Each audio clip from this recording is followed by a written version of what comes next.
Hayi ke lasuka lahlala. Apha ke phambi kwam ndino-Bra Ace. Uza kuthi gqaba atsho kabanzi about yena uba usuka phi before singene emxholweni. Bendiba ke ngoku xa siyiqala ke le minute yanamhlanje siyiqala une-good tone in terms of knowing that it's a Friday. Elam igama ngobuyitumelo uTumi uSuping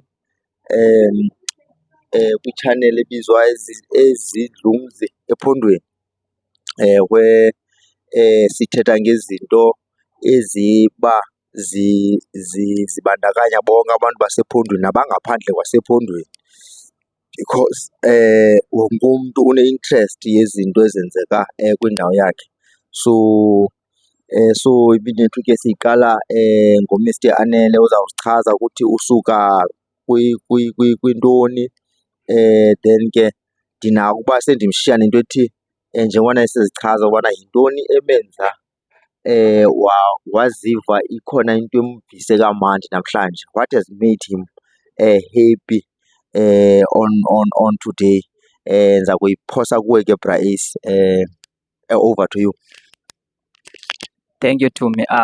The only thing that I will say that makes me happy today, if the Lord is still on the throne, whatever that is happening ephondweni kuzoshintsha.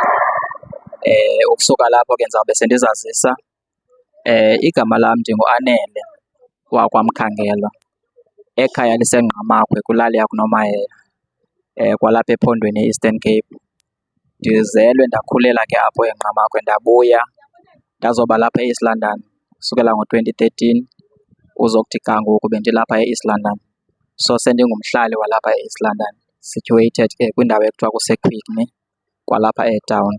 Enkosi kakhulu. Mandibulele Bra Ace. Watsho kwavovotheka. Bethunana, ngumcimbi obaluleke kakhulu ke lona siwuphetheyo namhlanje. uBra Ace ke uzawutsho ke kulo mgca ulandelayo ukuthi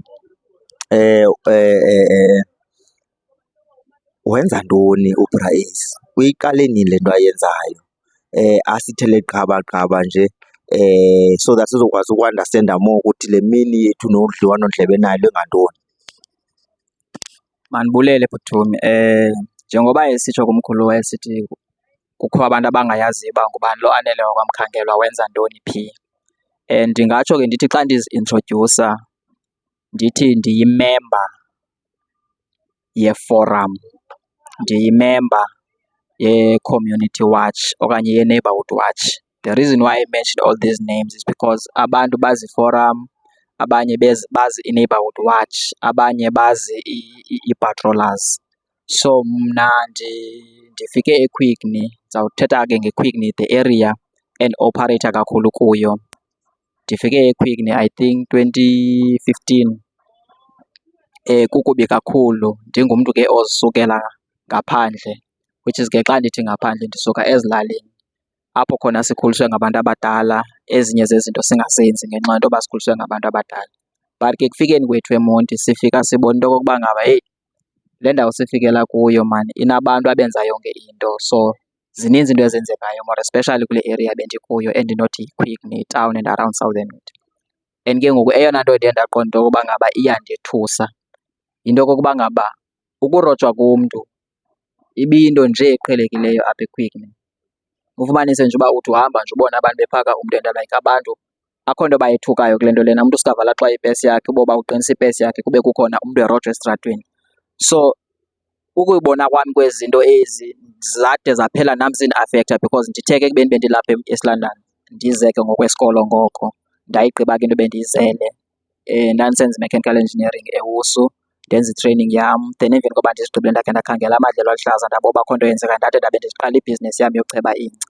Apho khona ke ngoku ndiye ndathenga iimetshini zokucheba ingca khona. Ekuchebeni kwam ndiye ndafumaniseka into yokuba ngaba nam iyandiafektha ke ngoku into ye-crime kule area bendikuyo, as ibiyinto ibibonakala into yokokuba ngaba yinto eninzi kakhulu phaa ngaphandle iyenzeka. So nam ndiye ndabelwa iimetshini, ndabelwa izinto. Kulapho ke ngoku iye yandiafektha khona ke ngoku yade yandenza into yokokuba ngaba no, ukuripota e-police station it's not enough just to open a case. iphinde ivalwe kuba kusithiwa akho evidence. So I ended up ndifaka ke ngoku ndihlaba umkhwelo ebahlalini into okokuba ngaba abahlali masiphakameni sibekwazi uba sibe visible ekuhlaleni sipatroleni so that zingazukwazi ezi zinto ukwenzeka xa sizipatrolela. Sayiqala ke into ye-Quickney Community Patrollers sincedisana ke namapolisa aseFleet Street. Then ke sasebenza ke I think it's 4 years or 5 years back, I'm not sure uba kwakungophina unyaka. And then ke ngosaqala ke ngoku ii-patrols zethu kwi-area kuba besesiyibona into okokuba ngaba uqhekezo yinto eyenzeka almost every day. Uqhekezo izindlu, phakwa abantu esitratini, elwandle ngoqhusa, uyayibo. So sayiqala ngolo hlobo ke ngoku into ye-forum of which ke ngoku ii-areas esisebenza kuzo sisebenza etawuni, sisebenze naseSouthern Hood, sibuye ke ngoku sisebenze nalapha eQuickney kule ndawo ndihlala kuyo. Okay. How do you tsho uba yintoni yakho iposition apha kwi-Community Policing Forum? Oh, ndingayibeka ngolu hlobo lokokuba ngaba apha ekuhlaleni omnye umntu uyayi-understanda ke into yokuba ngaba zithini ii-structures ngokwasesipoliseni nangokwasekuhlaleni. Apha eQuickney sine-Quickney Community Patrollers of which I am the chairperson we-Quickney Community Patrollers, of which ke abanye abantu bayane bayibize i-CPF, of which ke we are not the CPF thina. I-CPF si-structure sase-police station, bekhona i-sector forum ye-structure esitheni esisebenza phantsi kwamapolisa.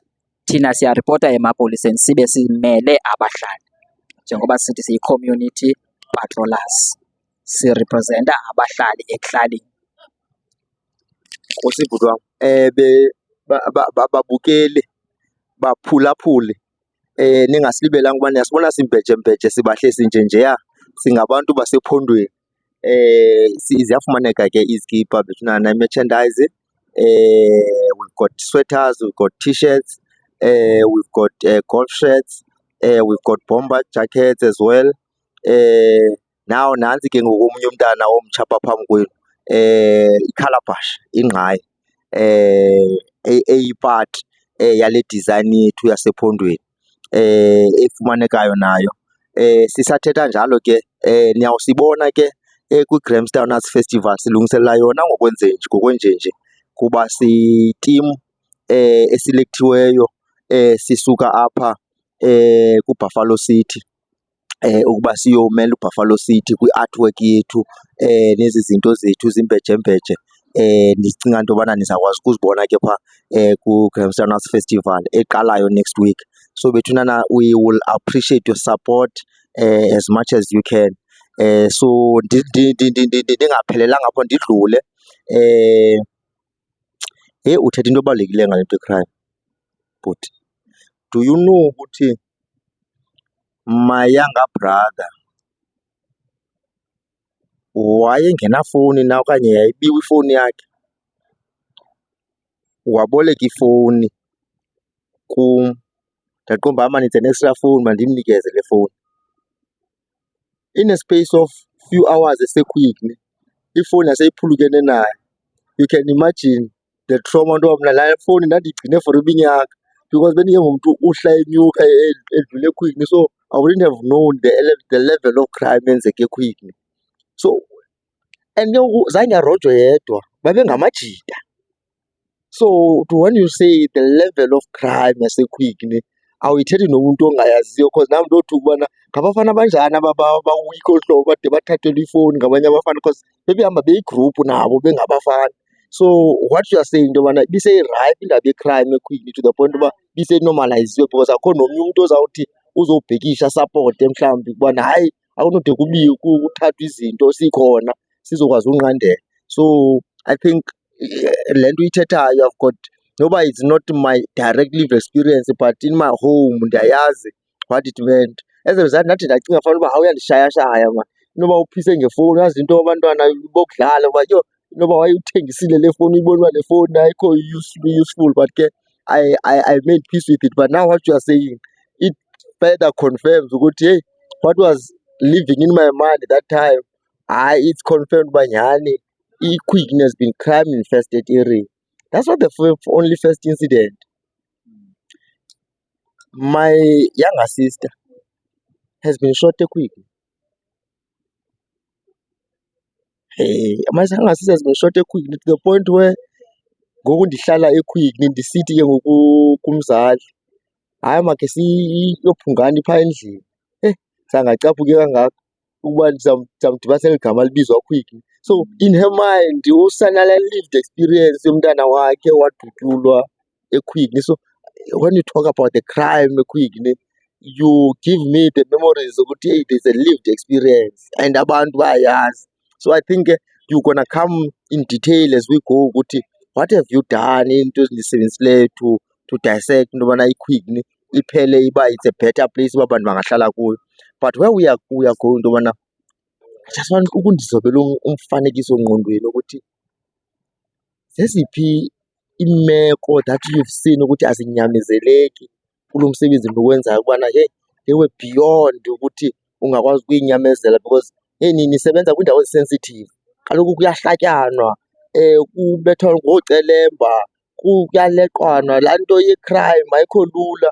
Kuphinda kutyholwane nento enga-existiyo, ufumanise umntu ubanjwe wrongly because aba bantu bakwi-criminal syndicate. So baneendlela zonke zokukhrieyitha amaqhinga ukuba baphume ezintweni. So ndiyakhala ukwazi uba what is the most horrifying thing mhlawumbi that ephumayo engaphumiyo apha engqondweni yakho ukuba yho, uyabona ke le into ndayibona ubana i-crime does not pay, i-crime i-serious kule ndawo ndihlala kuyo. Nkosi bhuti. Enkosi mani bhuti wam, ndiyakuva. Lot of people bane-experience that is very bad about eQuickly, more especially abantu abasuka ngaphandle bafike baphakwe emalwandle nakwiindawo ezolonwabo ezikwa-around the area. Because iQuickly le ndikuyo, it's more like the place of entertainment because there are people that are coming from outside to enjoy the beach. Kube khona abantu that are coming outside to book for iifemeli zabo for whatever occasion ekhoyo. So iba buhlungu kakhulu mkhulwa wam into yobona umntu esuka ngaphandle athi xa efika kwindawo ohlala kuyo avale afike aqhekezelwe imoto yakhe, athathelwe iimpahla zakhe zonke, athathelwe i-laptop, athathelwe everything. I think based kule question uyibuzayo into yokokuba what is the horrifying experience that we have. Kukhona ifemeli that was from kweli cala lethu Ngqamakwe Tsomo, yayikhuphe abantwana besanda ukusuka esuthwini, and then abantwana bebesuka esuthwini bebethengelwe iimpahla ezintsha, bethengelwe almost iifowuni ezintsha, yonke into intsha. Kwaba buhlungu kakhulu kuthi xa kufika ikheyisi yento yokokuba ngaba kukhona isehlo esifana nesi esehle kwalapha kule ndawo sihleli kuyo, sigada kuyo. Kodwa ke sathi ekufikeni kwaso sakwazi into yokokuba ngaba silandele ekhondweni, whereby siye sazikhangela ke ezi chaps, sathi saphela sabe sazifumana nezinto ezo zabantwana ezinye zazo, although singazange sizifumane zonke. Of which ndingatsho mna ndithi that was the worst thing eyayandivisa kabuhlungu because ndinento eyi-one ethi singamadoda mosiselukile, seluke isiXhosa futhi.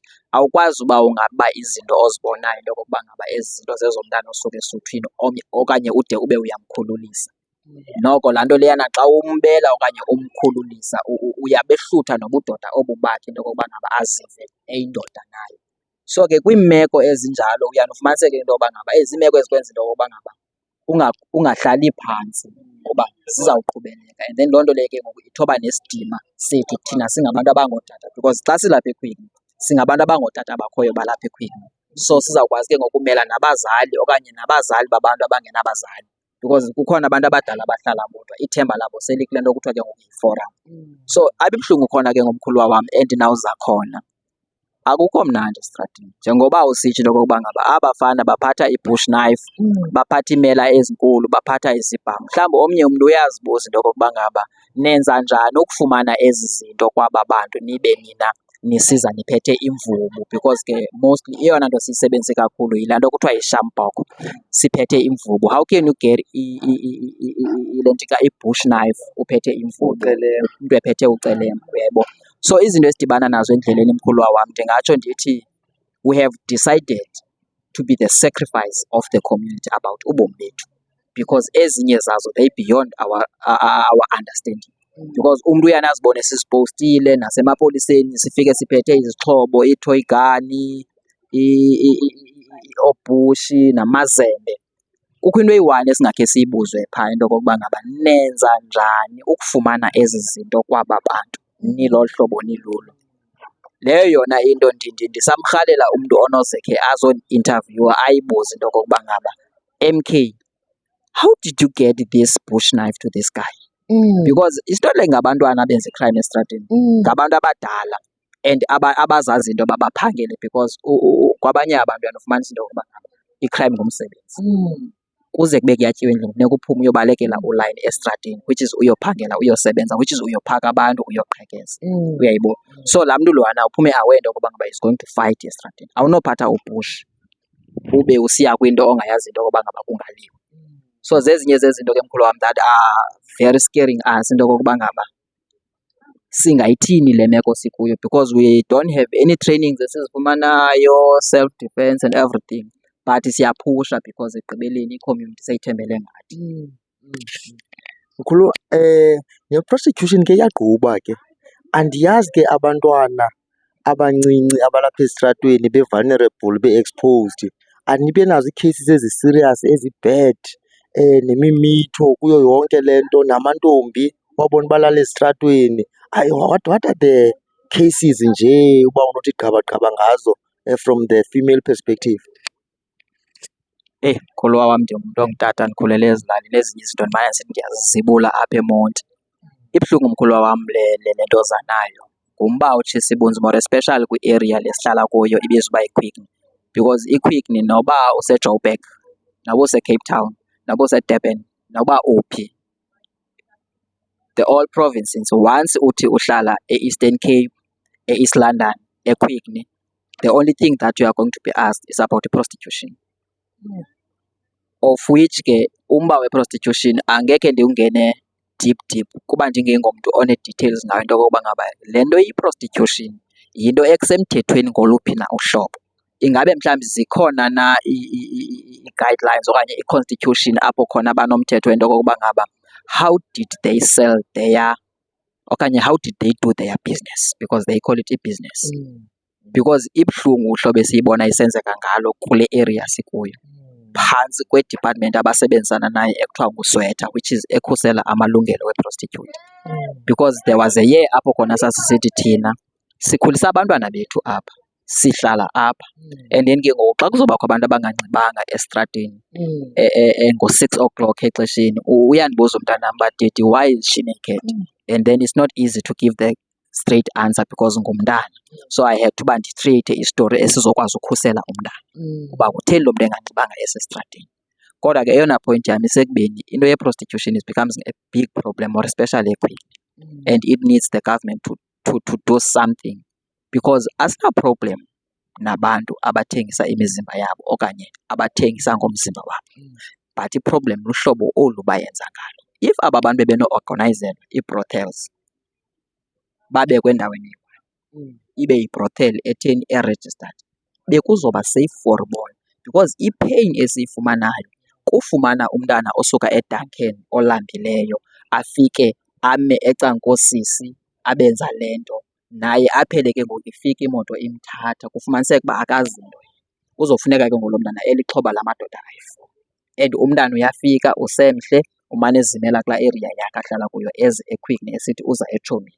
Of which ke ngoku i-problem esinayo ke ngoku entsha okanye mandithi eqhubayo, uyanofumanisa uba aba under 13, 14, 15 beza ngathi bezelwandle, bathathwe ngaba sebebadala babafake endlini kuze ii-clients ke ngoku ezi-fresh zizosebenza ngabantwana. Uyayibona? Ibuhlungu ngolu hlobo loba ke ngoku ekusetyenzweni kwabo ngabo ayizikubo le mali, izawuza kwaba sebengoonqevu okanye sebekudala bekule business because bona abazi nto. Ibe buhlungu ke ngokuba siyane siyinqande le nto le isaqaleka, but ufumanise ke ngokuba asifumani support from i-social worker, from i-department into yokokuba ngaba xa siyiripotile into esimila kulena ikhawuleze i-athende kube khona i-action. I can make an example. Kukhona umntu ebeshishina ngabantu kwaphaa kulaa ndawo sihlala kuyo, omnye umntu angalazi igama elithi Ezingonyameni, andizubiza gama lam. Kuvaliwe Ezingonyameni but kunabantu abaninzi abalapha e-ereni abarana laa business ngolwaa hlobo lwasezingonyameni, but ke ngoku ii-department azizi to search kwezi zindlu zizi-drug house, because each and every house uzofumana kuyo i-prostitute funeka uyazi into yoba zi-drug house ezo. thina siyazazi and siyaziripota. But ke ngoku asina-right thina because ke ngoku asingobantu bomthetho woba siye ezindlini zabo sifike sithi ayikhupha lo mntana mncinci because kuzawuthiwa lo mntana hayi uzodlala nomnye okanye lo mntana uze kubani. Sibe siyazi thina abantu babasesitrateni ebusuku into okokuba ngaba lo mntu siyadibana naye ebusuku simgxothe because asimyeki omncinci ebusuku, siyamgxotha sithi hamba bheka endlini sikufuna esitrateni.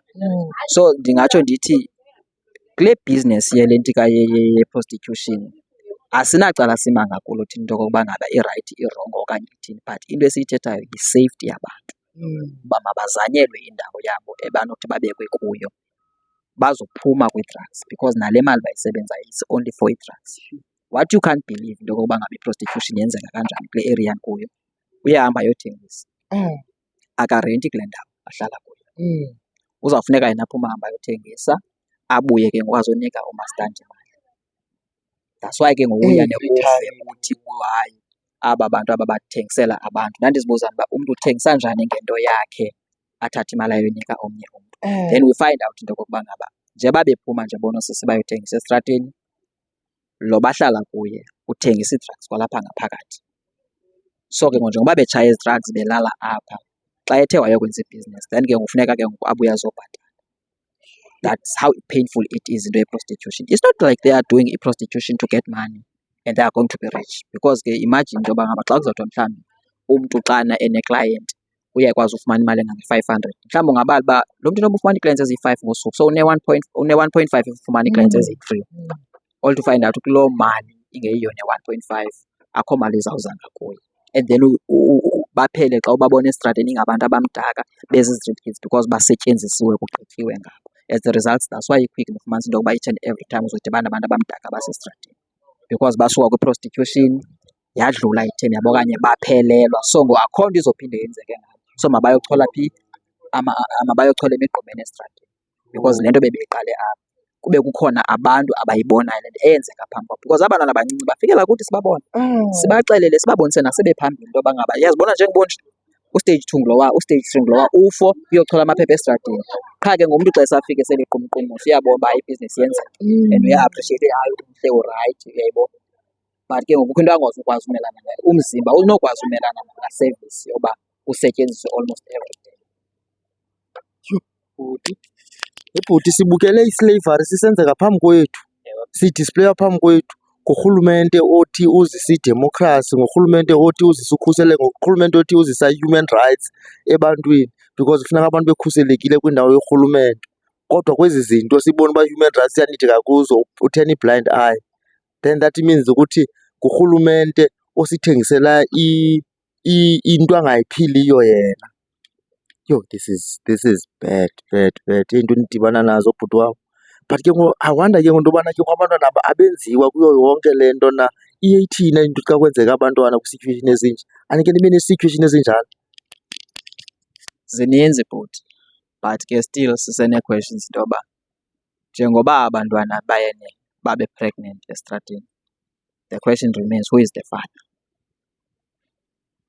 That is the painful part yoba umntu omithe esesitrateni uzothiwa umithiswe ngubani because abanye bayakwazi babe no-boyfriend wakhe ahlala naye but esenza laa business. Then umbuzo ke ngoku ushiyeka ingento yokuba ngaba xa ethe wa-pregnant umntana ngokabani, but nevertheless they don't care uba ngubani utata womntana because azikabikho ii-consequences apho khona azawubuza umntana uba mama, where is my dad? Because babakhona abantwana babathatha babasezilalini, babe khona abantwana abathatha babasezilalini, bona bayamitha kodwa abanye bahlale nabo kwalapha ebhizinisini, akhulele kuloo nto umntana. Ethe age ethile ke mhlawumbi amgoduse umntu osenabazali ayohlala emakhaya. But ke ngoku ipain yam into yokokuba ngaba unabantwana bayi-3 bayi-4 bayabuza uba bapho ootata bethu, babe sebeyifumana ke ngoku ne-history yoba umama wayesenza le bhizinesi. Then uzoyiphendula kanjani ebantwaneni bakho? Ibuhlungu kuwamela elo hlobo. Ndiyayiva le yoba usitsho into yokokuba ngaba yonke le nto ugovernment ukhona uyibukele uyayazi, but ke mna ngokohlobo lwam endinawuthi it's the way mna endibona ngayo. It is the system that is being created by the same government to benefit ugovernment because ugovernment if sithi thina singabantu, why then ii-services zingezi kuthi thina singabantu? because laa nto ihamba nee-drugs. I-prostitution ayihlukanga ne-drugs and then ke ngoku ihamba ngokusela because zonke into ezinyiwayo funeka ziyothengiswa kwezi drug house. Wena fowuni, anything eqhekeziweyo, imoto funeka kuyothengiswa kwezi drug lords, which is ke ngoku laa system leyana ndingatsho ndithi mna ugovernment uyabhenefitha kuyo because uthe turn the blind eye. But ke sisezawuqhuba mkhuluwa wam siyofika nakule yoba ngoobani ababenza le nto because we've got ii-foreigners ezikhoyo ezilapha phakathi kwethu. You will be surprised about there are foreigners ezivalele abantwana endlini njengoba ndithetha nawe kwenziwa le prostitution. Yi-foreigner loo nto leyo. Thathe umntana wasekhaya umvalele endlini uba makathini, makalale namadoda esitrato for ii-benefits zakhe. Loo mntu lowo akanaziphepha zoba abe ulapha and then xa sekuvuka ke ngoku into ze-March and March ibe ngathi abantu batheni bayalekwa kodwa asikabikho lapha mkhuluwa wam, andibuyele kuwe. Bruh, hey, kutheni ngathi it's getting sour this thing. Eish. Hey bruh, sinyani sithetha ngoodade bethu apha. Abantwana basemakhaya. Sithetha ngabantwana bethu and we are expected as men to be protecting society towards oomama nabantwana, but we are these men who are doing this thing to women.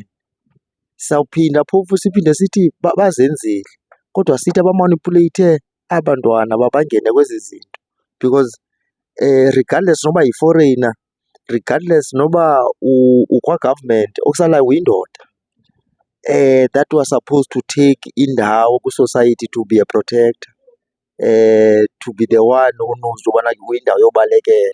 Now kubalekelwe kumntu onguye ongumngcikivi, onguye ungumenzi bubi. This is sad, bruh. This is sad.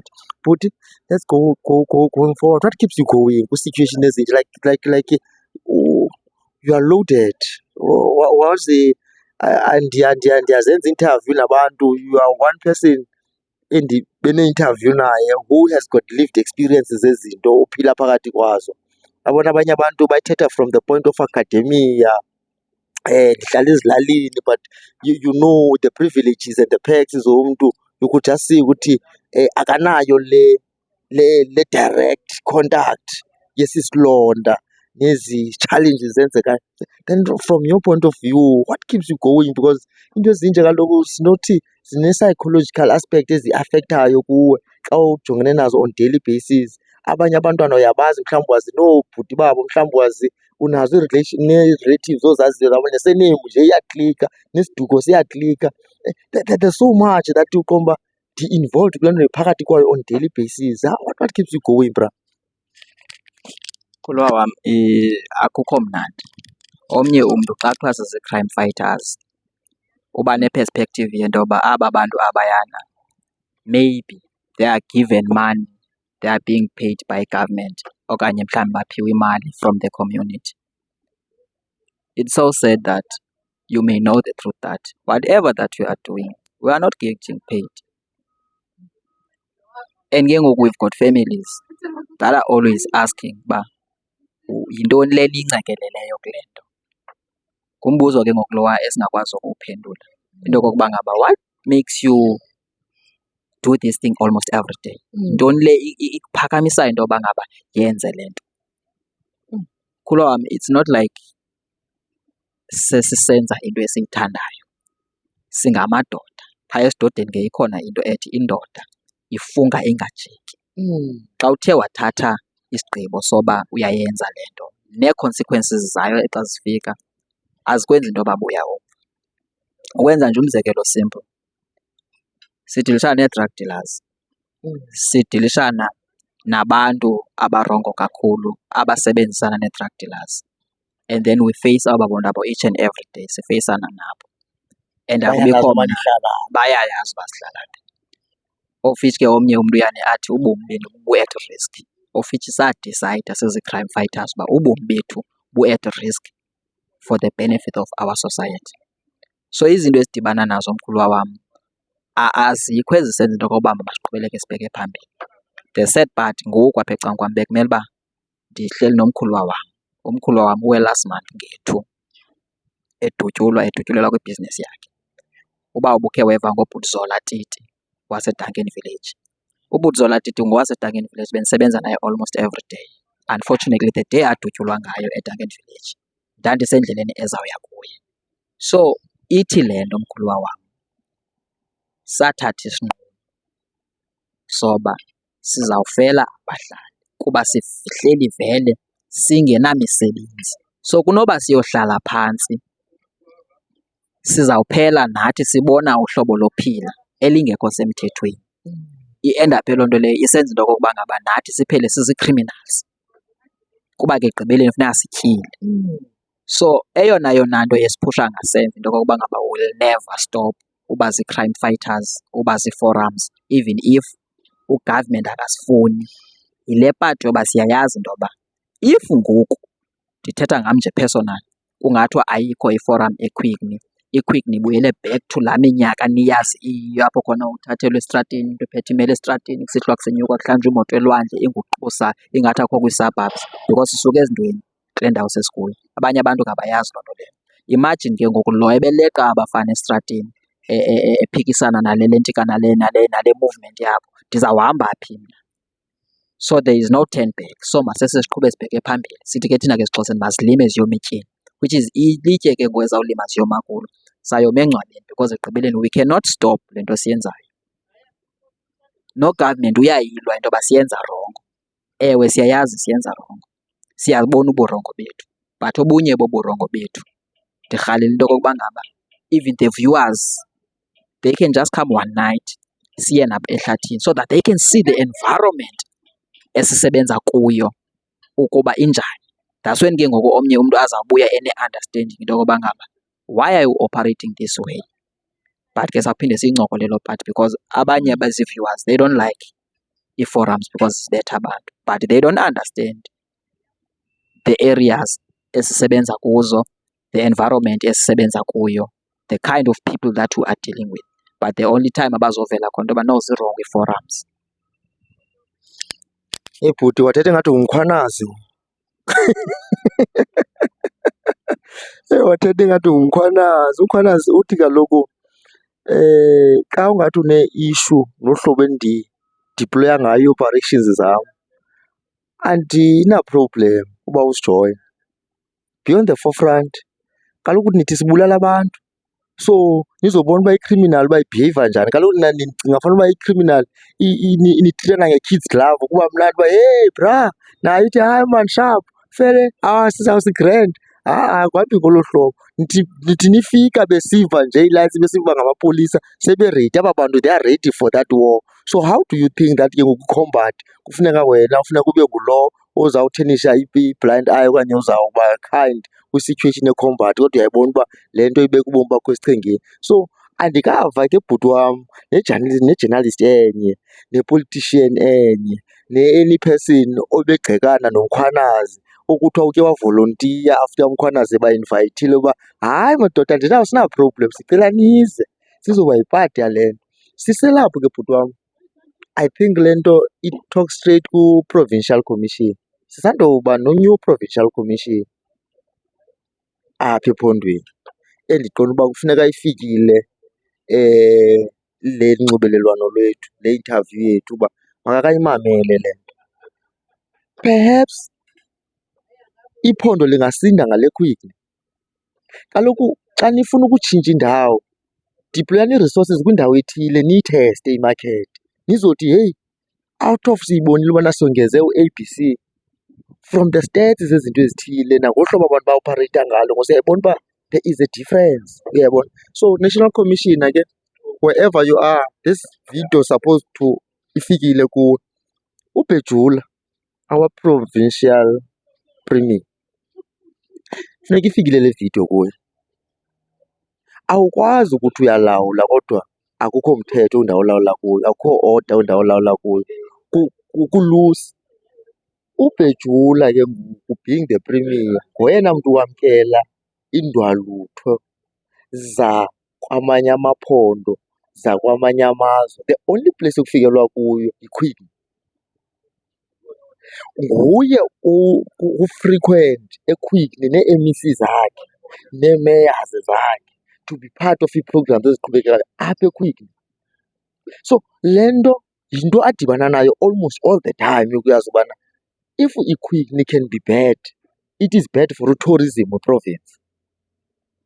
So sizawubukeka sinjani if ever iQuickly nakwenziwa nto ngayo. So uBhejula bendiyafuna into yobana ibe ngumntu olandelayo simazi uba uzawufuneka eyifumene le vidiyo. Siye kumeya uBuffalo City. Ndicinga ke umeya ke ngumntu omamelayo ke, umntu ongumama ke ndiye ndimthathe ubana noko ngumntu omamelayo oyaziyo intlungu, ngumntu oke watyiwa yinimba, ngumntu oyaseyaziyo into yokuthi xa umntana ehlela into ethile, how do you deal with that thing.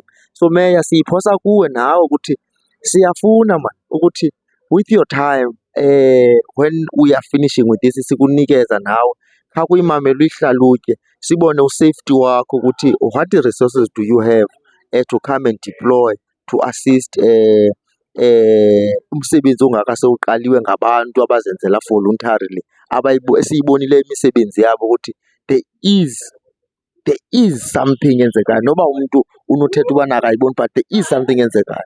At least now we know ukuthi because nikhona niforum ipatrol iyenzeka, we can see you with your things when you move around.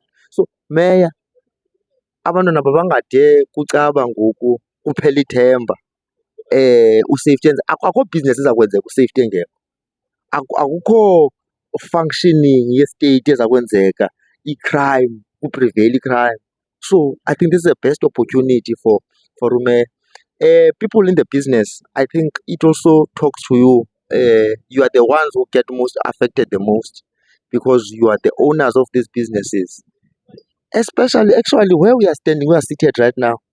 Ukuba bekusithiwa sinomntu who can take that camera ayi-10 azokwazi usibonisa uba kwenzeke ntoni kwindawo kanokutsho kusithiwa yi-Sea Market Place yayithengisa intlanzi apha, ukuthi when kungekho mthetho kwenzeka njani ubana indawo ingaphela idilaphileйтha iphele vithi indawo yebhizinesi. Indawo ibiqesha abantu. I think there were a number of bantwana babantu bebefumana isoka ngalaa business, but because akhange kubekho nto i-crime, it has prevailed. I-crime yaba yiyo into eyandileyo egcwalisileyo apha yenza into yobana sizibone uba asizinako Sea Market kwi-current state esinaso. So where I'm going is that people from the business, if we can support such initiatives, we will be the best you want kuGompo City to be.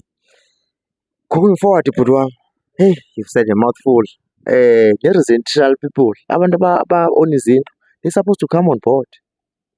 Ngabantwana babo kaloku apha balala apha, ngabantwana babo bavuka apha, ngabantwana babo ba-affected on daily basis kwezi ndawo bahlala kuzo. What about abantwana basuka kwezaa ndawo because konwatywa eQuickly, konwatywa ebuhlanti apha? Ii-trips zezikolo kuziwa ebuhlanti, kulalwa kwezi hotels zilapha. Kuzawuthwa ke ngoku indawo ene-crime, kuzawuthathelwa abantwana iifowuni, kuthathelwa abantwana izinto zabo, akho nto siyenzayo ngaloo nto. I think it's something that we just need to take serious from everyone stakeholder who's involved. Akasinikeze uluvo lwakhe what can be done to make into yobana abantu sebeqale le nto abatsha sibasapote, sibanikeze necessary support so that babe resourced. Le nto yabo siyibone ubana i-crime iyakhombatheka, nabantwana bayaphepha kwezi zinto sekuthethwe ngazo. Bhuti, kukho umcimbi ke thina ke singabantu abasebenza nabantwana kuthiwa ngu-zero learner pregnancy. We have realized ukuthi ukumitha komntana yi-failure ye-community, yi-failure yomzali wonke. Ukumitha komntana ayinanto yokwenza nokuba ebenomzali okanye ebengenamzali. Umntana kuthi ngumzali, singabazali babantwana sonke ebantwaneni. The moment kufeyila kumitha umntana it means ubana ubunkokheli khange bube khona, soyisiwe ubunkokheli. And the only best way to combat indaba ye-poverty is to start to educate abantwana. How can they handle themselves so that bazokwazi uphepha ezintweni. Into esibanga into yobana siyithathe serious ke into yokumitha kwabantwana, sifumanise ukuthi from the government uyabhajetha. Kukho imali ebhajethwa annually efuneka iyongena ezindaweni. Kukho imali ye-army police, security, healthcare, education, infrastructure, kuze kumithe umntana azalwe umntana. Ngubani umntu ozawubukela umntana elamba because kusithiwa uzelwe rongo? Uyathatha phaa uqomba, hayi mani, ingathi imfazwe asikabi nayo. Amajoni makakhabe ezithengela iyunifomu, masingaqeshi phaa emajonini. Kwenzeka ntoni ke ngoku? I-border management, kwenzeka ntoni border management? Abangeni abantu because the money is being utilized for into that was not meant to be there in the first place. So yinto ke ngoku engumcelimngeni kuthi ethi le bhajethi emeant for into ezithile iba redirected. Sesiyibeke ecaleni indaba ye-corruption ke ngoku, but the reality yokuthi imali ibemele ibhajethi for into because umntana wenze umntana khange aplenwe lo mntana lowo, akukho bhajethi yakhe. So it means ukuthi sine-challenge siyi-society ezawuvumela into yobana kubekho abantwana abazawuba nabantwana nabo ufumanise uba bazii-benefit zegranti. So you can imagine the numbers, xa unomultiply numbers abantwana abamithiyo bengaplenwanga, bamithise abantwana bengabaplenanga nabo, ukuthi how much of the money is being put towards that ebenosebenza kwizinto ezithile. Sebemele uba yes ni-employ, bemele niqashiwe ngoku, kanti ukuthi laa mali yimali ethathwe yofakwa kwigranti. So ndiyafuna nje kuhlomle bhuti wam ubana what do you think about i-learner pregnancy nee-effects zayo kwi-society, nokuthi ayinabo na uba nalo igalelo nakule crime sizibona sikuyo ingaka? Mkhulwa wam, unzulu lo mbuzo ubuzayo, unzulu kakhulu and unobuzaza phakathi. Andikho sure noba njengoba singabantu sonke izinto sizijonga ngohlobo oluyi-one. Mandenze umzekelo into yoba if ugovernment uyayialawa le nto ye-teenage pregnancy, ayisapote ngohlobo ayisapota ngalo, izawuyeka kanjani? Ndithetha ukuthini le nto ndiyithethayo? Kuthiwa kune-teenage pregnancy, azale umntana, akazungakondliwa sekhona because sekhona, ayinikwe le mali. Of which ke ngoku if abantwana bethu akhange sibafundise ngocantsi, ibuya ibe yingxaki enkulu. But ke ngoku ingxaki esinayo ephondweni ngu-government ophetheyo, ingxaki esinayo ephondweni yimithetho ka-government emitsha esandukuaplaya. Thina sikhulele emakhaya apho khona umzali xa wenza into erongo ebekubetha khona. Kuthe ke kusofumaneka i-freedom yabantwana yoba awukwazi ukubetha umntana, awukwazi uthandaza esikolweni, zavela iziqhamo zokhutshwa kwepreya esikolweni, zavela iziqhamo zokungabethwa kwabantwana. Ewe, bayibiza into yoba ngaba yi-bullyism into yokubetha umntana, kodwa ke andiyiboni ikukumbhulisha umntana wakho xa umdisiplina umsa kwindlela erayithi. But ke ngoku ugovernment uthathe ubuzali ebazalini wabubeka ecaleni. So now yi-responsibility yakhe ke ngoku le nto ye-teenage pregnancy. If ke ngoku sisayijonga ngolu hlobo lokokuba ngaba ugovernment makaqhubeleke ayisapote, that means akukho apho siya khona, more especially thina singabantu abatsha. So mna uhlobo endiyijonga ngalo into ye-teenage pregnant, andiyijongi ngolaa hlobo yenzeka ngalo, ndijonga ngolaa hlobo loba kutheni iya isenyuka kangaka inani labantu abamithayo. Because umntana xa ephuma ehamba uyayazi uba akazubuya a-akhawunti ekhaya, so uyolala ngaphandle. Ibuhlungu ke loo part yoba umzali akanarayithi yothini, yomkhweshina, engenarayithi yomkhuphela ngaphandle endlini yakhe xa emdala ayozihlalela. Iqala apho ke ngomkhulwa wam. But ke ngoku mandiye kule ndawo mkhulwa wam ndicinga uba izawuvisa abantu kamnandi okanye mhlawumbi abanye abantu bayijonga khona. Le part yoba abantu, i-teenage pregnancy it's rare, ingangu-10% or 20% into yokokuba ngaba aba bantu bamithise aba bantu bakwi-age group eyi-one. Laa nto ibuyela iza kuthi thina singamadoda.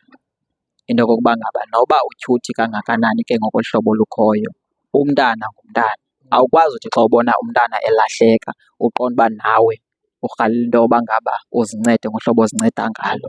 Ithi le mileage idlula ube nawe uqoba ubukhe wayidrayiva le Mercedes Benz isentsha because imileage yayo izawuhamba ihambe ithini iphele iba sisikorokoro inokhe ime phaya. Thina singamadoda asinayo intliziyo yoba ngamadoda because sithi abamithisa aba bantwana because ayikho i-teenage pregnancy eyenziwa ngabantwana. Ufumanisa uba laa mntu umithiswe ngumntu omdala, umithiswe ngutitshala esikolweni, umithiswe ngumntu omdala. So ingxaki umithiswe ngunoteksi lo mkhwelisayo, uyayibo ziingxaki ke ngoku eziya esidibana nazo. Ufumanise ke ngokuba ifeyila ayikho sebantwaneni kuphela, nathi singamadoda asikwazi ubehave ngakumbi xa kuthethwa ngocantsi because xa kuthethwa ngocantsi uyanofumanisa uba indoda kulapho uyifumene khona, kulapho iwikhi khona. So ingqondo yayivala ingacingi because ekugqibeleni uyanofumanisa uba kuthiwa abantwana aba-pregnant. Xa kuthiwa kuyakhangelwa abazali abafuna uba ngubani omithise umntana, aphele engazazi because uyayazi uba ngulaa tata uqhuba iBenz uzawujajwa esikolweni, uzawujajwa kwi-community, aphele emfihla esenza ingathi akamazi. Abuye ke ngoku umzali le nto utata omntana azomphosela emacaleni because uyayazi into yenzileyo into yoba ithini irongo. So abona bantu bangonobangela be-teenage pregnancy ngamadoda angaziphethanga kakuhle. Ibhuti uza nomnyumba uza nomnyumba singayijongi. Actually abantwana bangabafana ezikolweni ba-disgruntled because iintombi zabo zithathwa ngabantu abebemele bangumzekelo kwisosayeti. And uyibeka kakuhle nokuthi aba bantu sithetha ngabantu abaneincome.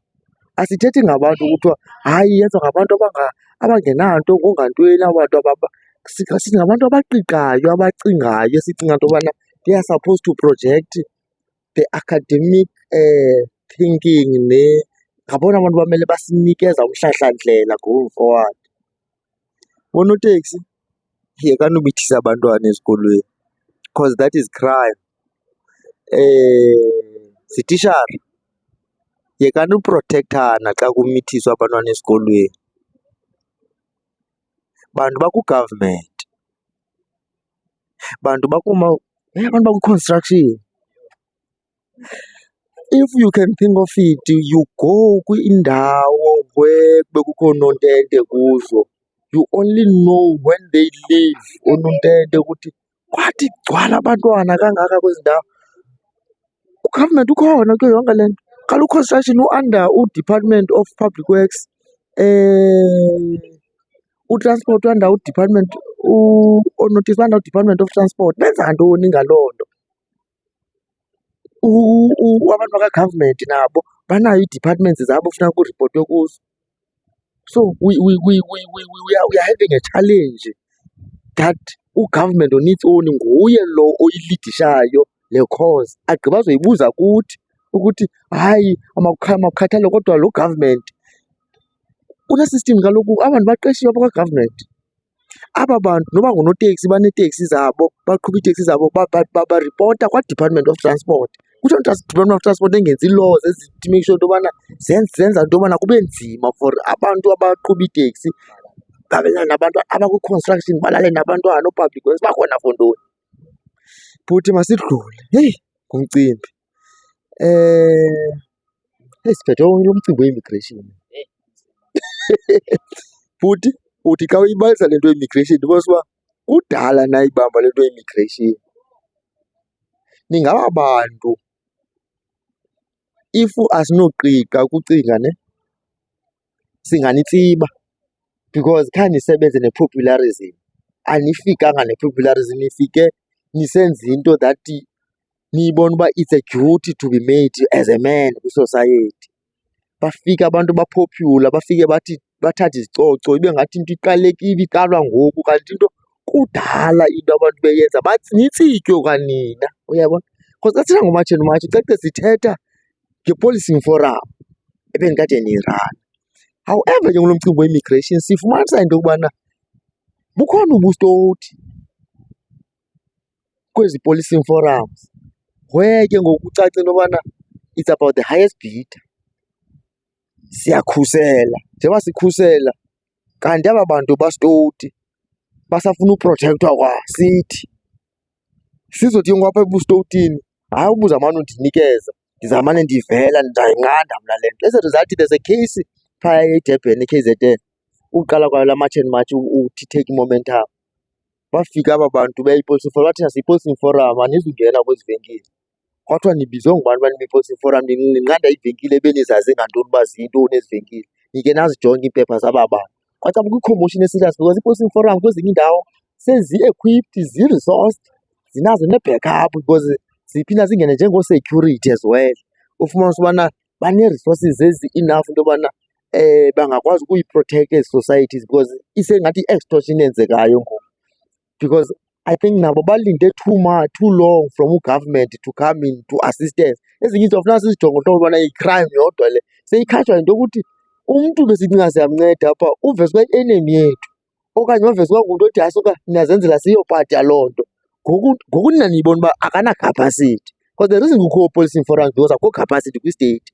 So xa nisapota i-state, when i-state sithi no man, these people are coming on board, masingabi sababona ingabantu abazawubiwa zezi criminals besicinga into yobana kufuneka kuprotectwa against zona. So niblahlwa kolomhla to the point where we may not even be sure ukuthi ayingabi na niyathengiswa na kwangamapolisa ethetha nee-criminals ubana heyi ndigade omnye wabo lo ngathi uzenza clever ufuna kudilishwane naye because iyabonakala ngokuthi lukhona uqhushululo elenzekayo. I-South Africans sizibona zi-caught in between because kukho abanqandana illegal immigrants, kukho abazimelayo, ngoku sikunquluzulwana. So ndiyarhalela ke ngobana ukuze ne-point of view yakho from lo mcimbi we-immigration bhuti wam ukuthi where is the standing point, inotritwa njani le nto.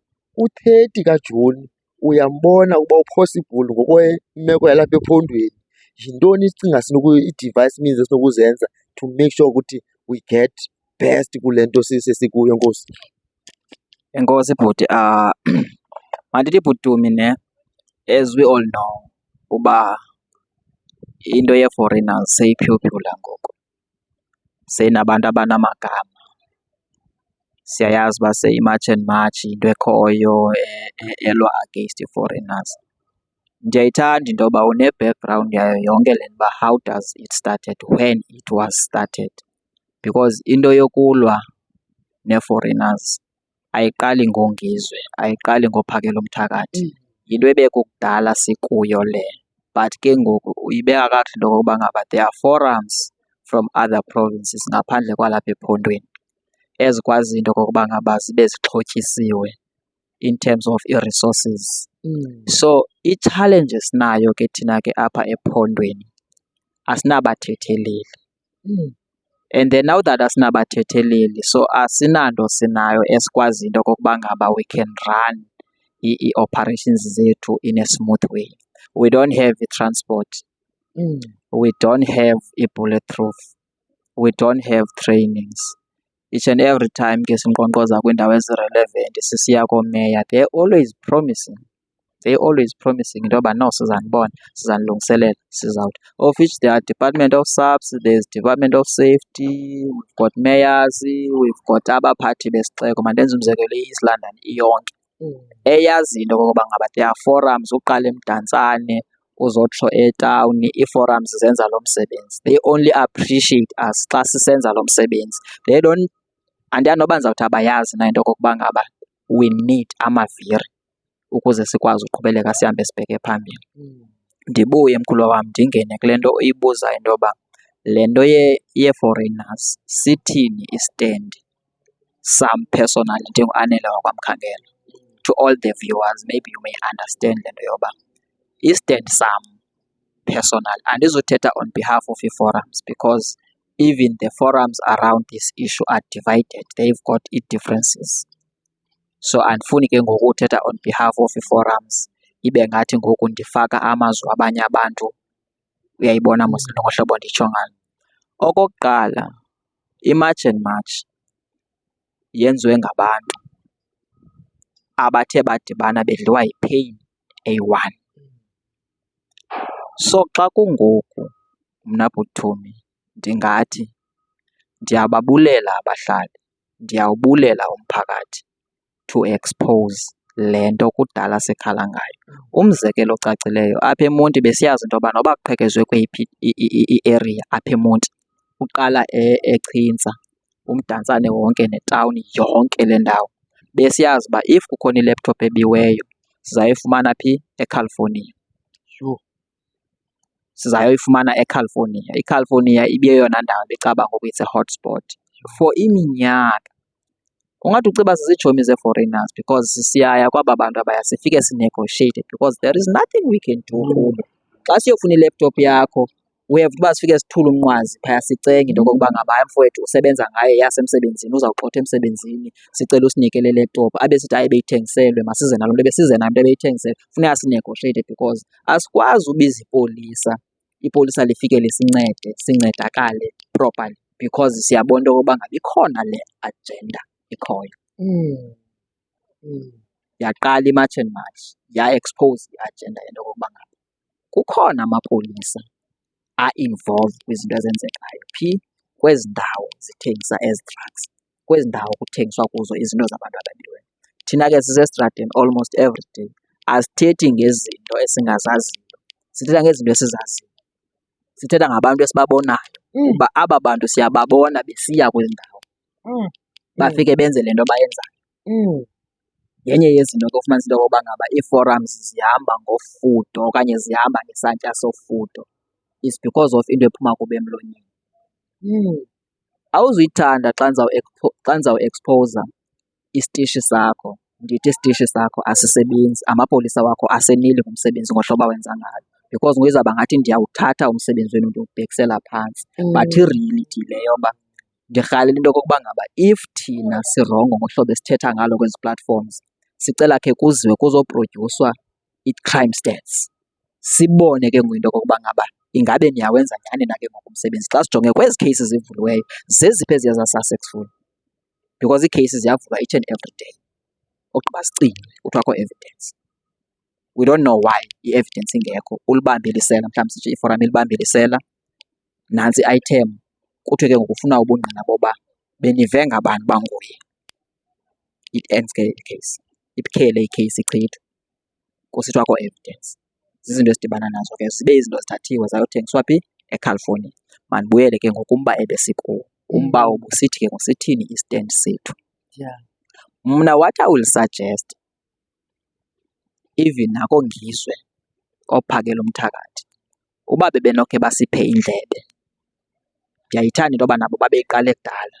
Mhlawumbi ke angathi omnye umntu bubuvuvu obu ndizawubutsho.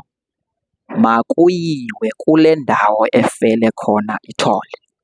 Indawo efele ithole endithetha ngayo zizo zonke ii-departments zika-government ezi zivulele into yokokuba ngaba ii-foreigner zikwazi uba nee-rights yento yoba zenze yonke le nto ziyenzayo. Ibhisho nantsi zange sanematsh ebhek eBhisho. Nazi i-City Hall zange thina sangabahlali sanematsh ebhek e-City Hall. Nanku u-Home Affairs zange thina sanematsh ebheka phi? E-Home Affairs. Nanga amapolisa zange sanematsh ebheka phi? E-police station. Siyopresenta ihlobo esiva ngalo uba basiphethe kanjani obani? My friend okanye ii-foreigners. Instead senza into ezawusibamba yoba siyoathekha abantu as if ngoku we are xenophobic, as babe sebesitsho uba i-South Africa is xenophobic. I-reality le yoba le nto it's a system yenziwe ngabom. How many people abasebedipotiwe ngoku? Ugovernment ebephi before kuphakame iMarch and March? Iyasixelela loo nto yokokuba ngaba ugovernment ebeyiyeke ngabom le nto ebeyibona. It's not like ebengayazi. In fact ibisenziwa nguye. Benzelwe i-ID. Baneepaspoti abanye batheni yonke loo nto le fumanisa uba iipasipoti zabo ziphelelwe but bahleli balapha. Of which ke ngoku kukhona i-Department of Immigration ebekumele uba iyayazi uba iipasipoti zaba bantu ziyaphelelwa emva kwexesha elithile. I-address bebeyichazile ngoku bebesiza uba bayaphi. So ngoku bekumele uba ngaba bayazi into yokuba ngaba aba bantu bayi-200 bebengenile lapha besithi bazawuhlala iinyanga eziyi-4. Iinyanga eziyi-4 zidlulile kha babuye bazorenyuwa baphi. Ufeyilile. Sithathe ii-foreigners from eQuigny sizikhuphe ehlathini zisenza i-crime zisiba zisithini. Sizithathe size phi? E-police station. Sinazo nee-case number zaloo nto. Zifike e-police station zithathwe zisiwe e-Home Affairs zihambe ziyotshekishwa. They don't have papers. Umbuzo wethu uyi-one, why they bezigranта ibheyili? Because ngokosobe ndazinga bekumele uba i-foreigner xa ithe yenza into engekho semthethweni kuloo ndawo, emveni kwekheyisi yayo iyadiphotwa because ayinazincwadi. Umkhuphela kanjalo uba makaphinde abuyele back kwi-community ebeyitheni ebeyiterrorize.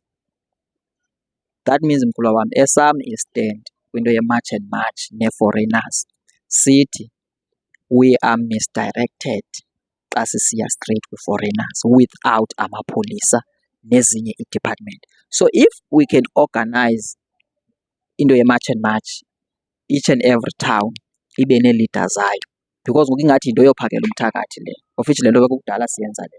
But ke bona ke bafumana le fuel bayifumeneyo yoba iinto zabo zikwazi uhamba ngohlobo ezihamba ngalo. Thina ke singaba bacinezelwayo. Ucinezelwa kokoba ithi ivakala le nto uyithethayo apha ephondweni kube kujongwa into yoba ithethwa ngubani, eyithetha nabani. Yabo ndihleli nobhutumi mos ngoku, siyazincokolela sihleli phezu kolwandle. If ibinoyofika kule ndawo irayithi bebezawuyiva bayibone uba iyinyani le nto ithethwa ngulo mfana, then mabenze into ngaloo nto. But ke ngoku ingxaki le yoba ngoku into ezovale yenzeka uzoba ufumanisa uba kulaa march and march there is a political agenda ehlohliweyo engabonakaliyo ezawuqhambuka xa sekusondele i-politics. But ke masibe siya ngolo hlobo. Esam istendi sithi i-march and march mayimatshele kwii-department zivale zonke, ibe zizo ezithini ezenza lo msebenzi wenziwa yi-march and march, bahambe. Because ke into esiyithethayo sithi mabahambe, but ke xa ndiyivala kule yabo uba mabahambe, ukuhamba kwabo xa sithi sizoklina indlu yethu, which is we're gonna deal with these departments zenza i-corruption yoba makube kunje, emva koba bemkile, then emveni koba sigqibile ke ngoku ngokusebenza ngathi ngezi department zonke, that's when ke ngoku umntu ozokwenza ibhizinesi ozoaplayela ivisa ngokwasemthethweni, wonke umntu ongenayo uzaziva uba uzothini. That's when we can win into yento nee-foreigners. We are not xenophobic and we want to trade with those people. Sifuna beze baneskili banento yonke, but iyi-one into esifuneka ngazayo, funeka bengezi bengazazi uba bazothini. Mabangabikho involved into ezidibanisa ne-criminal okanye ne-crime okanye ne-corruption. Sinangxaki nohlala nabantu bangaphandle, kodwa ngoku sithi mabahambe sisafuna uklina indlu yethu because imdaka. Hey bhuti, ingxaki ayizo-foreigners, ingxaki sithi because sithi ababekho i-government basiye savuka sovota kangangokubana le nto ithethayo bekwi-by-elections ANC ibethe clean sweep apha kwiBuffalo City. Zikhona ii-political parties ezi zingu-anti-immigration. Qha khandiyibone i-action eseyiwazi phaa, kodwa i-ATM ndiyibonile, i-UDM ndiyibonile, i-Patriotic Alliance yiyo le zikhansila bezicephukela kuyo. So zezi zikabahambe abafumenanga support. However ke ngoku ndinawo nomdla ofuna ukuandastenda this ukuthi siyakwazi ukuthi i-ANC iwinile ne apha kwezi by-elections zoomasipala, but asixelele ubana ibitheni i-turnout yovoto. Yayiva ke ngoku yi-question ebalulekileyo i-turnout yovoto. Kuvotwa ngolwesingaphi? Uba kaloku kuvotwa phakathi evekini abantu abaphangelayo leliphi ixesha labo loba bayovota? Ndisiza nale mizekelo mibini nje kuba ndibalisela umntu endithi kukho umfana apha oliphara obizwe uba makayovota, uyovotela ikhansela apha kumasipala walapha eBuffalo City, so apha eDuncan Village. Lo mfana uliphara ndiyamazi uba ngowakulo chairperson lo kaZerolena Pregnancy. So ndimfowunele uchairperson uba heyi, ii-decisions zakho njengoba usemsebenzini zenza ngulo mntana ongafuni isikolo wakokwenu obalulekileyo esikolweni uzovota uvotela i-future yakho. This is how ANC has brought the policies zokuba kuthathwa abantu ababona nto mna kwii-societies bayayibaleka into emele bayiphucule i-society, but bazoba zii-decision makers kwizinto ezibalulekileyo ezawudisidela for the next 5 years and 10 years or whatever the future. So that is the first thing endinotayo kule nto. The second thing endinotayo ngulo mcimbi wee-departments. But hey, you are making a valid point lo mcimbi wee-departments ukuthi silapha nje kungenxa yee-departments. Ii-departments ezo ezine-policies eziyeka bokufika bazohlala apha to the point ethi ugovernment waseMalawi uthe lingeniphathela abantu abangaskrinwanga. Ndizawuakhawunta njani for abantu endingabaziyo ukuthi kanti kukho i-misdirection ngabaseMozambique abantu qha sibafumene indlela yokuthi bafumane i-free ride baze eMalawi kuba bebona uba kukufutshane kwezi about 3,000 ubheka eMalawi xa uhamba ngebhasi uzawukwehla eJoburg uphinde usuke eJoburg wehle somewhere eBulawayo then ubheka eMalawi. So there's many trips, so it's about 3,000 itrip ubheka eMalawi xa usuke eDurban. So kukho abantu abaqomba ndinayo le mali but ndifuna ukroba endlini ndiyabuya. So kukho itrip available ebheka eMalawi. So eMalawi kufuphi nangasekhaya seZimbabwe sasike ndikhwela ibhasi bayigoduka. So uthi ugovernment no sicela baskrini. Nange ngosibuza umbuzo uba hey government, so wena ke ngoku you had no problem with letting us sihlale nabantu abangaskrinwanga njengobana ugovernment waseMalawi yazi uba kubalulekile uba abantu mabaskrinwe even besithi ngabapha eMalawi. So eSouth Africa mabangaskrinwa abantu mabahlale nathi. That's the first one. The second one, abantu kaloku xa besuka kwenye country besiza baza on the card le-immigration, kaloku funeka kube kwi-consultation eyenziwa nabantu, kube kwi-referendum ethi hayi siyavumelana nabahlali kaloku kaze siyayibona ingxaki ikhona eZimbabwe. You cannot wake up and say hayizani sine-permits sine-policies, then that means into yobana wena awusayenzanga umsebenzi wakho ubunesivumelwano sakho nabantu because uthe people shall govern. But when it comes to the governance ngoku wenza ii-decisions without involving abantu. Uyayazi msulwa futhi abantu abazuhlala next door kwakho, abazuhlala next to your yard. Uyabazi abantu uzobaforsa kwii-communities zabantu abazizamelayo. So that means into yobana there's something into yobana wena kakade uyi-enemy of the same people abakuvotele uba ube kule ndawo kuyo xa ungakwazi ukonsalta nabo. So where I'm going with this thing is that we are finding ourselves, government being the one in the forefront of ensuring ukuthi we-enemy of the people abamvotelayo ngohlobo esibona izinto ngalo, unless it's going to prove us otherwise. So I think ndiyibambe apho.